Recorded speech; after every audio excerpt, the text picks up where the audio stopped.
A photo of Bigfoot and a UFO parked, a cryptid museum that closed after dark. No GPS can follow their trail, just laughter and legends and cheap motel tales. Sunset in Sedona, ghosts in the mist, sharing a kiss where the dead still exist. It's love in a bottle and fear in the air, but long as they're together they don't have a care. Yeah, they roll through the vineyards and the hills where spirits talk and the wind chills. They toast to the living and a nod to the still, forever road tripping Doug and Jill. Holy cow, that's a good opening. I love that opening. We got custom music, everybody, so that's kind of a good thing. And today's Traveling with SHOWCO is a special one. You know why?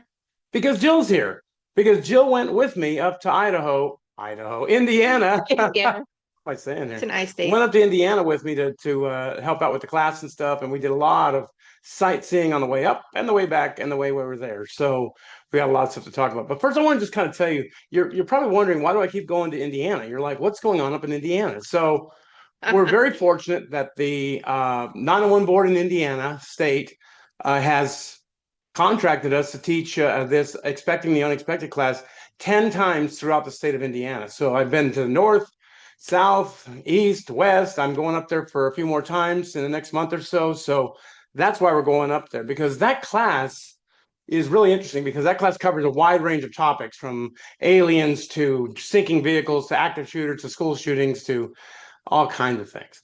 And the best part of that class is when you leave there, you have a bunch of notes, because I can't tell you how to answer a 911 call, because your office has obviously different protocols, different practices, different methods to do these things. But I can surely give you the scenarios to take back with you, saying, what would we do if we have this kind of a call? Are we ready to handle this kind of a situation?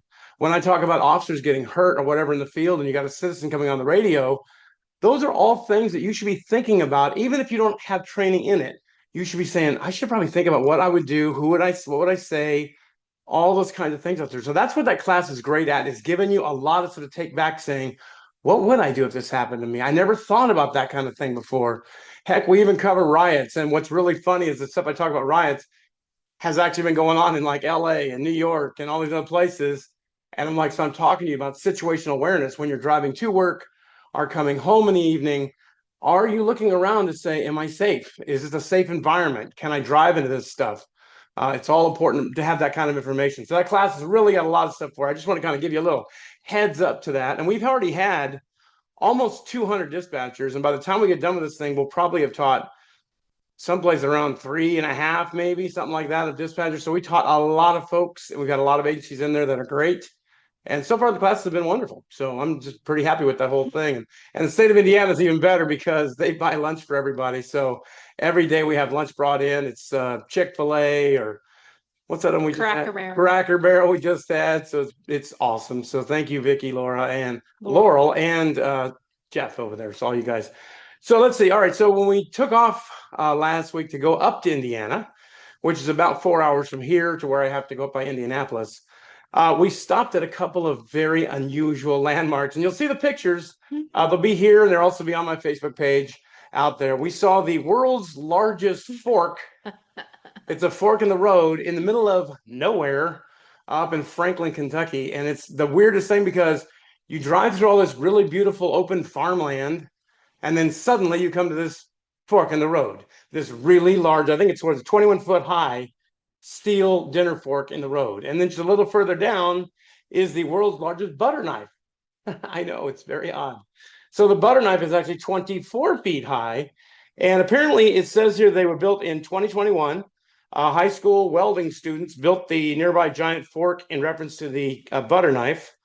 Kind of a cool thing to see. I mean, it was like, the weather kind of sucked driving up there, but it was like a cool thing to see. And I had Jill jump out to take pictures of these things, which you'll see on our in here someplace, and you'll see it on our Facebook pages. So that was pretty damn cool. Oh, got the cat up here. Hey, you can't sit up here. You got to go down there. So sorry about that. So he wants to be part of this thing out there. So he said, traveling with SHOWCO, I'm in. So, all right. So then we continued up the 65 up to Louisville, Kentucky, and went to this place called the Witch's Tree.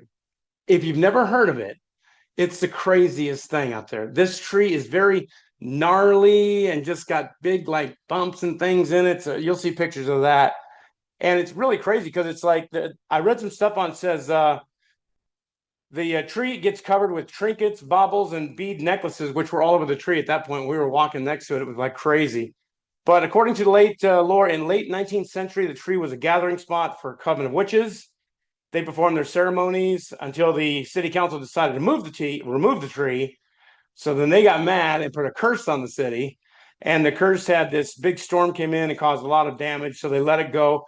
But a tree grew in the exact same spot where the witch's tree is now.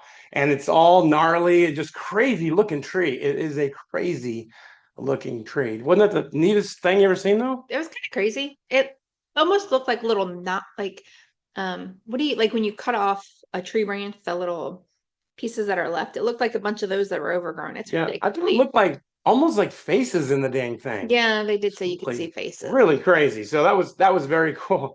It's kind of in the middle of nowhere. I mean, it's like on the street, and you go by, and you're like, there it is. There's the witch's tree right there. So if you ever get a chance to go to Franklin or Louisville, Kentucky, please go check out the witch's tree. It's on 6th Street, so you can go check that out.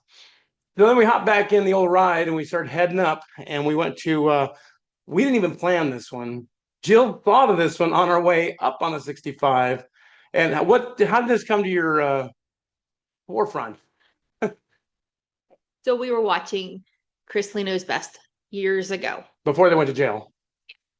And they had talked about these trolls in the forest in Kentucky. And I remembered, hey, it's not that far from here. Like if we ever get up to Kentucky or want to do a day trip, we should go up there. So we're driving and I see a sign for the forest giants. And so I get on my phone and I Google it and I'm like, those are those trolls that are in the woods. So it was actually inside of Bernheim Forest, which is actually a huge forest preserve, which is much bigger than I thought it was going to be. It's beautiful in there, yeah. Well maintained, and the giants were easy to find. You'll see they're easy to find. They're like 40 feet tall, but yeah, you can't pretty really easy to find. cool to see in the forest. We got a lot of pictures of those, so you'll see those pictures up Yeah. there. But it's the craziest looking things to see these gigantic wooden weird forest things in the middle of nowhere, and just you see this giant sitting there. There's one that's just sitting there that apparently is pregnant. That's what they're saying, and it's going to have a baby. And then we saw the baby one, which is about probably 20 feet tall. You'll see me standing next to that damn thing, and it's like the craziest thing, but very cool to see. I mean, a nice little out of the way kind of thing. We expected we didn't get to see everything, but Yeah. hey, that's usually what happens when we go on a road trip. We we end up diverting to something else and don't get to make it through everything. It was pretty cool though, to say the least. And after that, we stopped in the city of Seymour, coming off the 65, just south of Indianapolis. And Seymour is notorious. Seymour is the site of the first train robbery back in 1866. The first U.S. train robbery was in Seymour by the Reno brothers, who are very well known throughout this area, these criminals out there. They were actually in jail, and unfortunately the city came and dragged them out of jail and hung them, so that was kind of a big thing. So, but there's a lot of stuff to signify that stuff. The Reno brothers, the first train robbery they got $10,000 in cash and gold, and the stuff has been buried somewhere in the city, and nobody knows where it's at. So they've had all kinds of people out there looking for it. It was just on Expedition Unknown with Josh Gates. He was there, and they were doing their metal detecting, trying to find this stuff, and they could not find these big bottles of gold coins and things. So it's there. If you ever get a chance to go to Seymour, you can go check it out. It's all over the place up there. And one of the coolest things is they're trying to find the house that these Reno brothers lived in, because they know they must have buried that stuff near that house. Well, on the land that the house is believed to be on is a winery, which is very convenient. So the winery is, I don't even know how to say it, Chateau de Pique Winery. It's in Seymour, but it's on the grounds of that house where they were doing the robberies from. And there's a train track right by there, which is the train track they actually robbed that train on. And that Seymour is well known for a couple of things. One of the things is the Reno brothers, notorious. And the other one is John Mellencamp lived there. That's where he grew up. So there's a huge mural to him in town of John Mellencamp. And it's kind of cool because they got this big thing about that. And it's a train town, lots of train stuff there. So if you're into trains, that's the place to go to. Kind of a cool place to check out. So there's actually a marker for the train robbery. It's one of those historic markers on the side, so you can see that thing. So we took a bunch of pictures of the town, which is kind of cool. We didn't get to go to the brewery, which I wanted to go to because that's where Josh Gates was with Expedition Unknown. They were there talking about this thing, and it just wasn't open yet. We were there kind of early. It wasn't open yet. So we'll catch it the next time we're up in that area. And let's see, anything else with Reno? Then we hopped in the car again and we went traveling once again. And we went up to the Indiana Medical History Museum, which you'll see a picture of that. And that used to be the insane asylum for Indianapolis, which is pretty cool. And it's a very old looking building, very neat looking building. But in the mid 1800s, it was an insane asylum. And there was tunnels created underneath it to walk between the various hospital buildings, because the whole area is kind of hospital buildings and stuff. It's getting built up now with houses, but it's got a bunch of hospital type buildings on the property there. But I mean, it is like notoriously haunted. There's been several shows filmed there. All kinds of those ghost hunter places have been there. So it's got all kinds of hauntings reportedly there because of the people that were mistreated there. Some of them were actually tortured in that place. So it's got a lot of weird history at that place. That's kind of a neat one. And then we hop back in the ride again. I'll tell you what, these traveling with SHOWCO, you get a workout and you get to use a lot of gasoline. So we're always all over the place. We left there, went to Hannah House. And Hannah House is another one of these very well-known haunted houses, been around for years, 24-room mansion. And it looks like a big mansion. However, it's really, really run down now. It looks like it's vacant. There was a sign up front saying they host weddings. There's no way. It's probably going to fall. It looks very, very decrepit. And they've had tons of TV shows filmed there. All these ghost hunter shows with all of the things there. So I mean, it could be going through a major reno because there was some construction material, but it was hard to tell if it was like construction garbage or construction material to build. So who knows? And the area surrounding it's a little sketch, but I mean, it is what it is. And one of the things I read says the Hannah's slave burial is someplace on the property there. And they're saying that's where some of the ghosts are, the slaves that used to be there. But it's just it looks like your typical haunted house because it's very dilapidated and stuff. So, and I'm just glad we didn't have to and you couldn't even get on the property because there were signs about, no trespassing and all this other stuff. So I was like, damn, we can't even go into this damn thing. So we just saw from the outside, did a bunch of U-turns and tried to get the best picture we could. Yeah. All the overgrown bushes. A lot of overgrown stuff out there. And then back in the car again. And oh my God, we went up to this place. What is it saying you always tell people? It's not a Showalter. Oh, it's not a Showalter and it's not a SHOWCO vacation unless we had a cemetery, a prison, and a ghost thing or something. Like ghost haunting. So we went to a cemetery.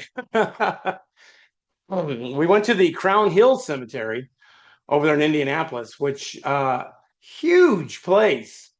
But we went there because that's where a lot of famous people are buried there, except one big famous person there is John Dillinger was buried there. And we went and found his thing. It took us a little while to find his marker, but we found it. He's with the rest of his family there and stuff. And it's like, it's just interesting because I've been to the Biograph Theater in Chicago where he was killed by the FBI. And it's, we see these things. We've seen several people in other cemeteries around the country. Yeah. I would say though that his was the easiest to find of all of them. Yeah. Once we found a map of where he was located, like it told you the like the section number and then the plot marker number. Like the plot marker numbers are harder to find, but sections are easier. So we were able to almost drive right to it based on the map and having the information. It wasn't as easy as the Bonnie and Clyde one that you broke in. So do you want to tell them that? Go ahead, tell them that one. Oh, years ago we were in Dallas and we were looking for Bonnie and Clyde and we found Bonnie's grave and then we found Clyde's grave and it's kind of set off the road and it's a smaller little cemetery and the gate was locked with a padlock. Chain and a padlock. It was a chain and a padlock. But it was open enough so somebody could go through it. So I went through it. So I think that's what it was for. through it if there's enough space. I mean, obviously the chain was big enough; they could have locked the whole thing, but they did not. So I went through, got a picture, and then got back out. I said, there she is, like breaking into a cemetery and take a picture. It was in the middle of Slide the Barrow's grave. It's about downtown Dallas. That was fine. I thought it was a bit funny to stand there watching her do this, and I'm like, if the police show, I'm going to be like, I don't even know who she is. I took off or something. I don't know who she is. But I mean, that was kind of a cool thing. We had a lot of just going up to Indianapolis. We saw a lot of stuff, and there's a lot of stuff we haven't seen that we're going to kind of catch in the future because we had so many unusual landmarks to go check out. We had this one where there's a statue of a guy in a box alongside the highway. Just a random, like, it's just this guy in a box, and he used to own a transmission shop nearby. I don't know what the point is behind it, but it's there. So there's a lot of cool stuff to go check out when next time we're up in Indiana, which I'm going back up to Indiana in a couple weeks. So hopefully I'll check out some more of these. Places we hit. Which one do we hit now? We hit the Oh God, forgot. I use this app called Roadside, and it will tell you all the fun roadside attractions in the area. I bought the upgrade years ago, and we've been using it forever. Only on Apple, not on Foot. It's only on Apple. But we went to, so I always pull it up when we're in fun areas to see what there is. And so we found this Kiss Kittens mural on the side of a building. And it's 4 kittens that are painted to look like Kiss, which was kind of appropriate because years ago we saw Minnie Kiss in concert, which is, Google Minnie Kiss. And then you'll appreciate dressed as the Kiss people, and they sounded good. But so it was fun to go see the little mini kittens dressed as Kiss. Yeah, but the best part of that is this big mural of these cats dressed like the Kiss people. And right next to that is some gangster picture of some local rap gangster guy. And I'm like, that's nice. They like kittens and rappers. That's good stuff. And then we also went and saw the Haunted Bridge. Oh, I forgot about the Haunted Bridge. Yes, we did go see the Haunted Bridge. That bridge has got a huge history with it. They had a plaque there, which we took a picture of, and we took a picture of the bridge. It's got a lot of cool stuff with it, doesn't it? This was another one that I found in the roadside attractions. What does it say about that one? So it just says that this was a bridge that was built, and it became a thing of lore because as it was being built, some of the workers died while it was being built, and they're cemented into the columns. So there is some haunted history with it, and it's a pretty cool. It's a train. What did they say about the guy that's buried in the grave or in the bridge? When people go across the bridge, you can hear yelling and screaming, and you can. Yeah. So we got a picture of that. We find the weirdest things out there. We do find the weirdest thing, but it's nice you came along with us to SHOWCO, traveling with us, and you could see these weird landmarks. And hopefully you get to go see them too, and maybe leave us a picture or some comments or something saying, "Hey, I went to this thing too, and I saw it. It's pretty cool out there." When we come back for another episode here in the next day or two, that's going to be our episode when we're actually in Indianapolis teaching the classes, because we did a ghost tour, we did a whole bunch of stuff, visited some really bizarro places, and we're going to talk a little bit about the class again, because the class was great. It was 2 days full of dispatchers who really wanted to like hear this stuff, and I thought I've never gotten so many emails after a class. People saying, "Oh my gosh, can I have this? Or can you give me these things? Whatever, I want this kind of reference." And that's what it's about. It's about sharing that kind of stuff. And that's why we're sharing our travels with you. We're sharing our class stuff with you. So if you ever get a chance to check it out. And we're also getting ready. We're getting ready to go to APCO in, when is that? Is that the end of the month? End of July. End of July in Baltimore. Would you describe Baltimore as a safe city? What's your definition of safe? I'm asking. I know it's in Baltimore, but we're going to be going there, and we got a whole bunch of stuff for our booth. We have a booth set up there. We have a whole bunch of giveaway stuff we're going to be giving away. So if you come by the booth, you're going to get some stuff and say, "Hey, they're a pretty cool group over there, and they see a lot of very cool sites." So come by and tell us if you've been watching SHOWCO traveling with us, and you can kind of see that kind of a thing. And who knows, we may be in your part of town someday soon. So anything else, Jill, for the good of the order? No, I think it's good. Then let's start our engines and get the heck out of here. All right, till next time, everybody. Go out and make it a great day, because you know we will. See ya.